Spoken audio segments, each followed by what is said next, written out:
अस्सलामुअलैकुम दोस्तों, आपने कई दफ़ा सुना तो होगा कि इंसान को अगर 3 से 5 मिनट्स के बाद ऑक्सीजन ना मिले तो वो ज़िंदा नहीं रह सकता। वैसे आपने कभी तो ज़िंदगी में सोचा होगा कि अगर हमें ऑक्सीजन ना मिले तो हमारी बॉडी में ऐसा क्या होता होगा जिसकी वजह से हम मर जाते हैं और हम इस दुनिया से कूच कर जाते हैं।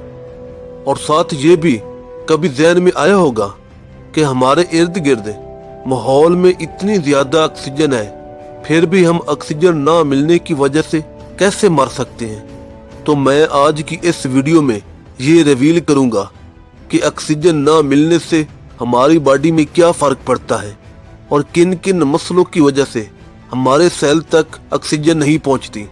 तो इस वीडियो को देखने से पहले मैं आपको ज़रूर रिकमेंड करूंगा कि आपको मेरी इससे पिछली ऑक्सीजन वाली वीडियो ज़रूर देखनी चाहिए, जिसमें मैंने एक्सप्लेन किया है कि ऑक्सीजन हमारी बॉडी में पहुंचती कैसे है, हमारी बॉडी में करती क्या है और हमें हर वक्त क्यों ऑक्सीजन की ज़रूरत पड़ती रहती है।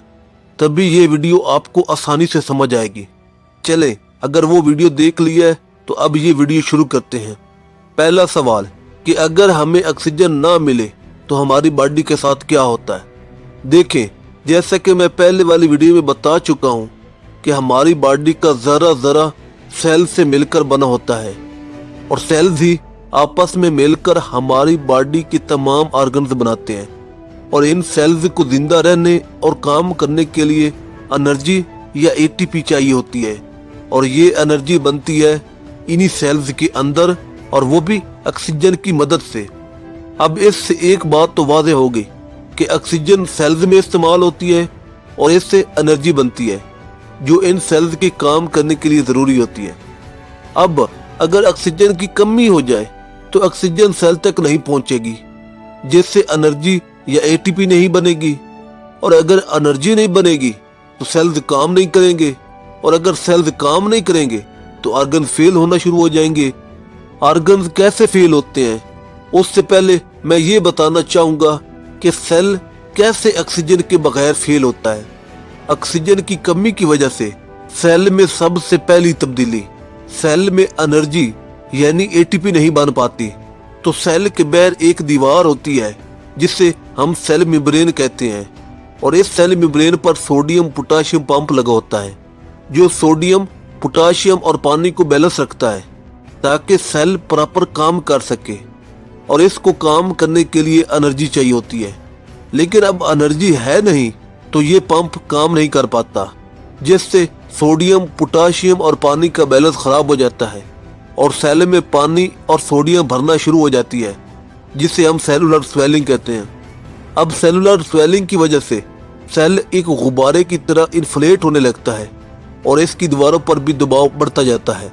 वैसे इस हालत में अगर ऑक्सीजन वापस आ जाए तो सेल रिकवर कर जाता है, लेकिन अगर ऑक्सीजन वापस ना आए तो डैमेज इरिवर्सिबल हो जाता है, यानी अब ये सेल रिकवर नहीं हो सकता।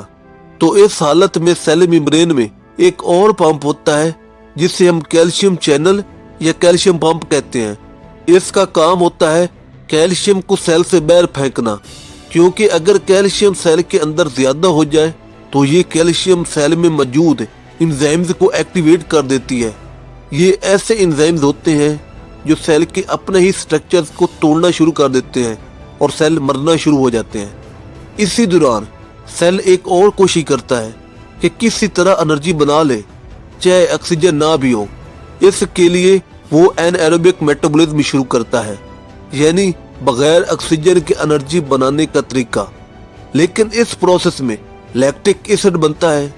ये लैक्टिक एसिड ऐसा ऐसा सेल के अंदर जमा होना शुरू हो जाता है और सेल के अंदर का माहौल इसने कर देता है, जिससे सेल के अंदर जो भी सिस्टम बचा था वो भी खराब होना शुरू हो जाता है।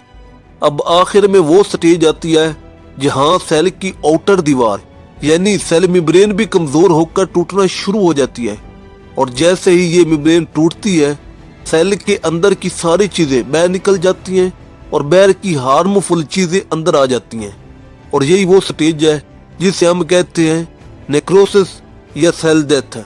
मतलब अब सेल जिंदा नहीं रहा इसी तरह ये डिस्ट्रक्शन हर सेल में होती रहती है।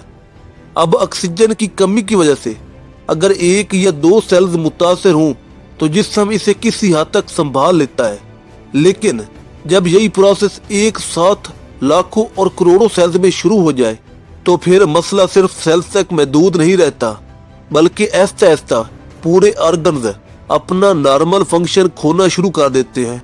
और इसी पॉइंट पर एक बहुत अहम सवाल समझना जरूरी है कि ऑक्सीजन की कमी की वजह से इंसान इतना जल्दी बेहोश क्यों हो जाता है। देखें, इसका सबसे डायरेक्ट ताल्लुक दिमाग से है। दिमाग वो ऑर्गन है जिसे हर वक्त कंटिन्यूअस एनर्जी चाहिए होती है और ये बाकी ऑर्गन्स की तरह एनर्जी को स्टोर नहीं कर सकता।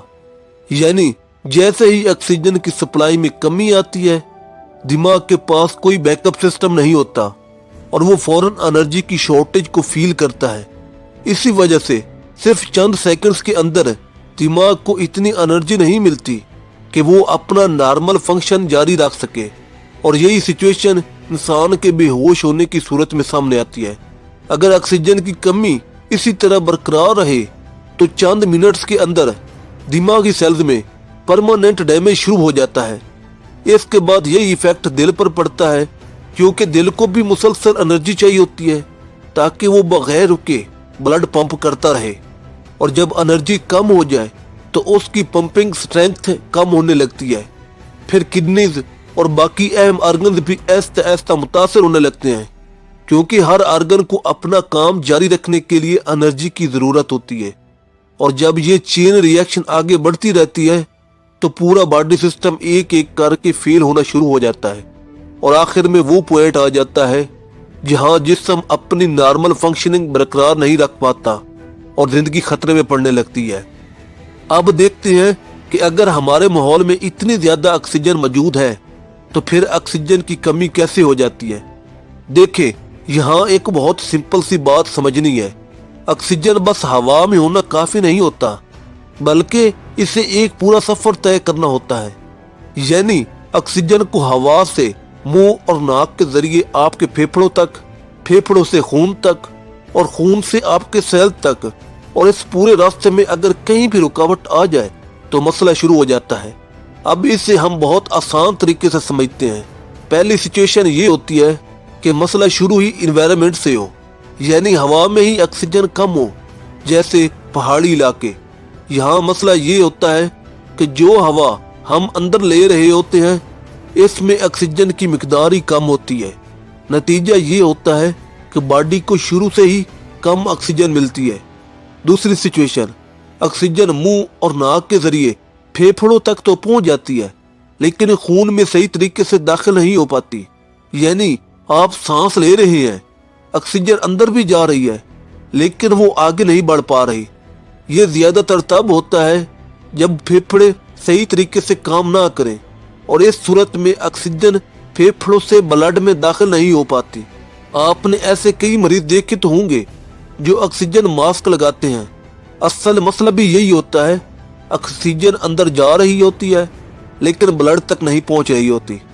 तीसरी सिचुएशन ये होती है कि ऑक्सीजन फेफड़ों से निकलकर खून में तो आ जाती है, लेकिन खून उसे सही तरीके से उठाकर पूरे जिस्म के सेल तक ले जाने के काबिल नहीं होता। ये ज्यादातर अनीमिया में होता है, क्योंकि खून में एक बहुत अहम चीज होती है जिसे हम हीमोग्लोबिन कहते हैं।